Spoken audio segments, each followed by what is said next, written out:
Et si ta peur de l'échec t'empêchait de réussir sans que tu t'en rendes compte? Reste avec moi. Ce que je vais te dire pourrait très bien transformer ta façon de faire des choix. Salut, moi c'est Nadine, je suis coach design humain et déconditionnement. Puis ma mission de vie, c'est d'amener les femmes à honorer leur unicité, leur exceptionnalité en allant défaire tout ce qui les empêche d'être pleinement elles-mêmes. Alors, dans cette série, on plonge dans les portes de peur. Parce que les peurs, là, sont pas là pour te saboter, sont là pour t'éveiller à aller à l'étape suivante. Et en design humain, ben, chacune des portes de peur contiennent aussi une puissance cachée. Et là, je suis là pour t'aider à la révéler et à l'activer. On part. Donc aujourd'hui, je te parle de la porte 32, qui est la porte de l'échec, qui se situe dans le centre du splénique. Ce qu'il faut savoir sur le centre splénique, c'est que c'est le centre du ressenti immédiat, de l'intuition et de la survie. Puis, la porte 32, ben, fait partie du canal 3254, qui est le canal de l'ambition. Cette porte de peur est vraiment construite sur la peur de l'échec à long terme.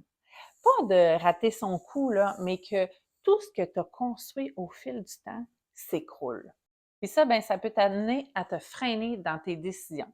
Que ça soit, exemple, quitter ton travail ou quitter une relation, ne pas arrêter un projet parce que tu penses que tu as vraiment trop investi de temps là-dedans puis que ça vaut plus la peine. Ou ben, de ne pas avoir suivi vraiment ce qui t'allumait à l'intérieur de toi, puis pas mener les projets à terme qui t'allument, en fin de compte. Je vais prendre par exemple moi qui porte cette peur-là et qui est dans un milieu de travail en ce moment qui ne m'allume pas, qui n'allume pas mon sacral et qui va avoir peur de tout lâcher pour se lancer dans autre chose au cas où ça ne fonctionnerait pas. Et toi, y a-t-il des choses que tu choisis pas juste parce que tu as peur de tout gâcher ou que ça fonctionne pas? La peur de l'échec renferme une puissance intuitive incroyable. C'est que tu as la capacité, en fait, de voir ce qui vaut la peine d'investir, de mettre du temps et qu'est-ce qui mérite d'être poursuivi ou pas. Tu es capable de voir c'est quoi qui a du potentiel à long terme. Fait que la clé, selon ton type, ben, c'est que si tu es générateur ou générateur manifesteur, ben, faut que tu écoutes ton sacral. C'est ce qui va te faire vibrer, qui va t'assurer que c'est bon à long terme. Fait que sors de ta tête puis écoute ce qui résonne en toi. Si tu es projecteur, ben, tu sais que tu as une vision vraiment claire de ce qui est bon pour toi. Faut juste que tu attendes l'invitation pour t'assurer d'avoir des bases solides. Si tu es manifesteur, ben, suis tes élans créatifs, ose le faire, même si ce n'est pas encore clair pour les autres, ça va le devenir au fil du temps. Et si tu es réflecteur, ben, fais juste t'assurer de suivre ta stratégie et de t'assurer que ça l'aille mûrir sur le long terme pour être sûr d'avoir pris la bonne décision.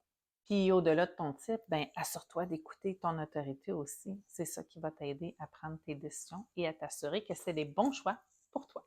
Puis si je reviens sur mon exemple de moi que je t'ai donné tantôt, ben en ce moment, je transmute cette peur-là en activant, en mettant en place des projets entrepreneuriaux avec mes élèves, en ayant l'entreprise professeur de vie avec mon travail pour m'assurer que à chaque fois que je fais des choses, ben mon sacral est activé. Mon sacral sait que c'est des choses qui sont bonnes pour moi et qui vont m'amener dans ma puissance. Si c'est une peur qui résonne pour toi, ben j'ai un cadeau.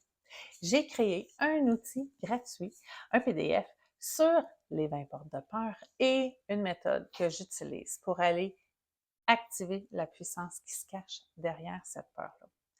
Le lien va être dans les commentaires. Sinon, ben, n'hésite pas à m'écrire, puis je te l'enverrai. Puis dis-moi donc en commentaire, y a-t-il des choses que tu n'as jamais osé faire par peur d'échouer? Puis dans la prochaine vidéo, reste à l'affût, on va parler de la porte 18, qui est la peur du jugement, chose qu'on porte beaucoup et qui nous empêche d'être pleinement nous parce qu'on a peur d'être jugé, parce qu'on a peur de ne pas être aimé. Alors, je t'invite à t'abonner à la chaîne, cliquer sur la petite cloche pour rester à l'affût de tout ce qui s'en vient.